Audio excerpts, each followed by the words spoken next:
नमस्कार, प्रतिभा रेसिपीमध्ये तुमच्या सर्वांचे स्वागत आहे। तर आज मी जेवताना तोंडी लावण्यासाठी मी मस्त चटपटीत अशी बनवलेली आहे मिरची।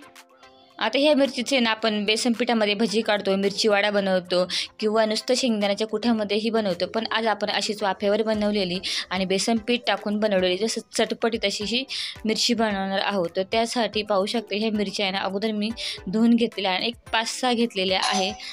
तर पाहू शकता, तर ही मिरची बनवण्यासाठी मी हा शेंगदाण्याचा कूट घेतलेला आहे। आता हा शेंगदाण्याचा कूट जो आहे शेंगदाणे भाजून घेतले आणि त्याचा जाडसर असा कूट घ्यायचा, बारीक कूट अजिबात वापरायचं नाही। आणि ते 2 चमचे आपल्याला बेसन पीठ लागणार आहे। म्हणजे आज आपण नुसतं शेंगदाण्याचा वापर न करता बेसन पीठ त्यामध्ये मिक्स करून ही चटपटीत अशी मिरची बनवणार आहोत।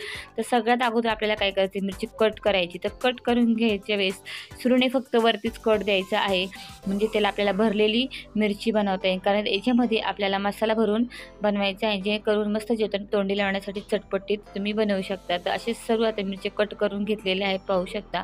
तर आता आपल्याला हे जे बेसन पीठ आहे ना, तर ते भाजून घ्यायचं आहे थोडंसं। कारण भाजून घेतल्यामुळे काय होतं की जेव्हा आपण ते मसाला जो आहे बनवलेला आपण मिरचीमध्ये भरतो ना, तर ते बेसन पीठ असं गिळगिळीत लागत नाही। आणि भाजून घेतल्यामुळे काय होतं की मिरचीची चव आहे ती अजून दुप्पट तिप्पट वाढते। म्हणून काय करूया की बेसन पीठ स्लो गॅसवरती छान असं थोडंसं लालसर कलर येईपर्यंत आपण काय करूया भाजून घेऊया। याच्यामध्ये तेल वगैरे घालायची गरज नाही, असंच काय करायचं आहे की भाजून घ्यायचं आहे।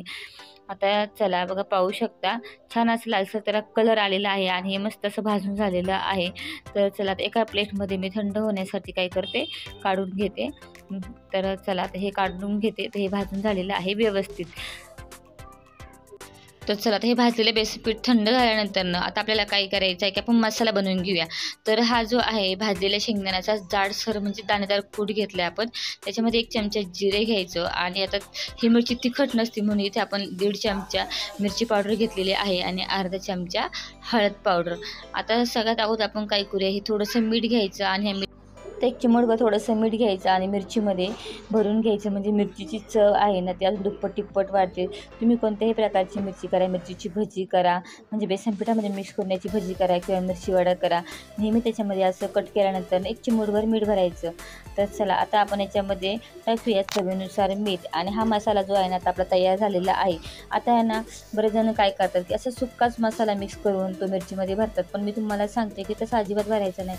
त्यामुळे काय होतं की मध्ये मसाला जो आहे व्यवस्थित फ्राय होत नाही किंवा हा मसाला जो आहे तो कोरडाच राहतो। त्यासाठी काय करायचं, थोडंसं पाणी घ्यायचं। तिथे आपल्याला साधारण आहे ना 1-2-2.5 चमचे पाणी लागलेलं आहे। पाणी घ्यायचं आणि तो थोडासा ओलसर करून घ्यायचा, एकदम घट्टच ठेवायचा, पातळ अजिबात करायचं नाही। तर हे बघा असं घट्टसर आपण हा मसाला जो आहे ना थोडंसं पाणी टाकून असं मिक्स करून घेतलेला आहे। असं केल्यामुळे काय होतं की आतला मसालासुद्धा छान फ्राय होतो आणि त्यामुळे मिरची खायलाही छान लागते। आता तयार झालेला मसाला काय करायचं आहे की थोडा थोडा करून आपण आता मिरचीत भरूया आणि पूर्णपणे जास्त मसाला भरूया आपण, म्हणजे जेवढा मसाला त्याच्यामध्ये बसेल मिरचीमध्ये तेवढा आता आपण भरणार आहे। तर चला आता तयार केलेला मसाला आपण या मिरचीमध्ये व्यवस्थित भरून घेऊया। आता बऱ्याच जणांना जेवताना तोंडी लावण्यासाठी आता बाहेर पाऊस पण चालू आहे, त्यामुळे काहीतरी चटपटीसुद्धा खाऊशी वाटतं आणि जेवताना तोंडी लावण्यासाठी सुद्धा काहीतरी हवं असतं। आणि ही जी मिरची आहे ना बघा, आता बाजारामध्ये वेगवेगळ्या प्रकारच्या मिरच्या भेटतात आणि ही सुद्धा आता भेटते, तर ही तिखट पण नसते आणि खायलाही छान लागते। तर हे बघा आता मसाला मस्त असा भरून झालेला आहे, बघा किती सुंदर दिसतात आणि चवीलाही तेवढा जबरदस्त लागतात बरं का। तर चला आता मसाला तर भरून झाला, आता आपण ह्या फ्रायसुद्धा करून घेऊया।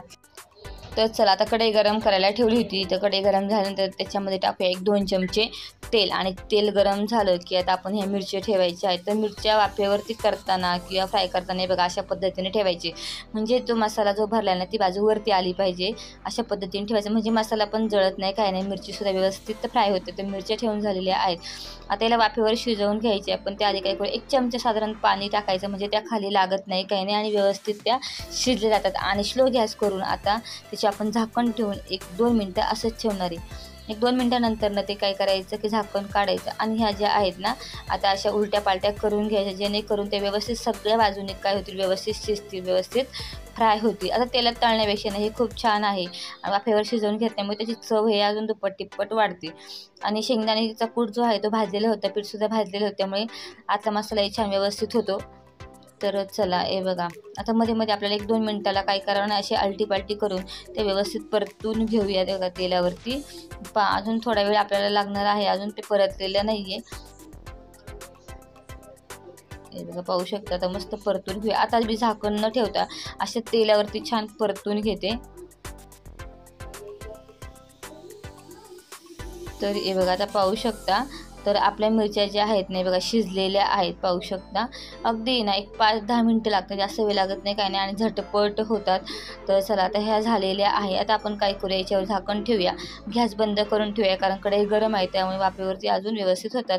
तर चला आता मिरची बघा खाण्यासाठी तयार झालेली आहे. आता मी काढून सुद्धा घेते आणि बघा मसालासुद्धा अजिबात त्याचा बाहेर निघलेला नाही काही नाही आणि व्यवस्थित झालेला आहे. तुम्हाला सुद्धा जेवताना तोंडी लावण्यासाठी अशाच वेगवेगळ्या प्रकारे मिरचीच्या चटणी किंवा मिरचीचे प्रकार पाहायला आवडतात का, कमेंट करून नक्की सांगा. अशाच नवीन रेसिपी पाहण्यासाठी तुम्ही अजून चॅनल सबस्क्राईब केलं असेल तर पटकन जाऊन सबस्क्राईब करा, म्हणजे काही नवीन व्हिडिओ आले की तुम्हाला देखील लगेच पाहायला भेटतील. आणि व्हिडिओला मात्र लाईक आणि शेअर करायला विसरू नका. धन्यवाद.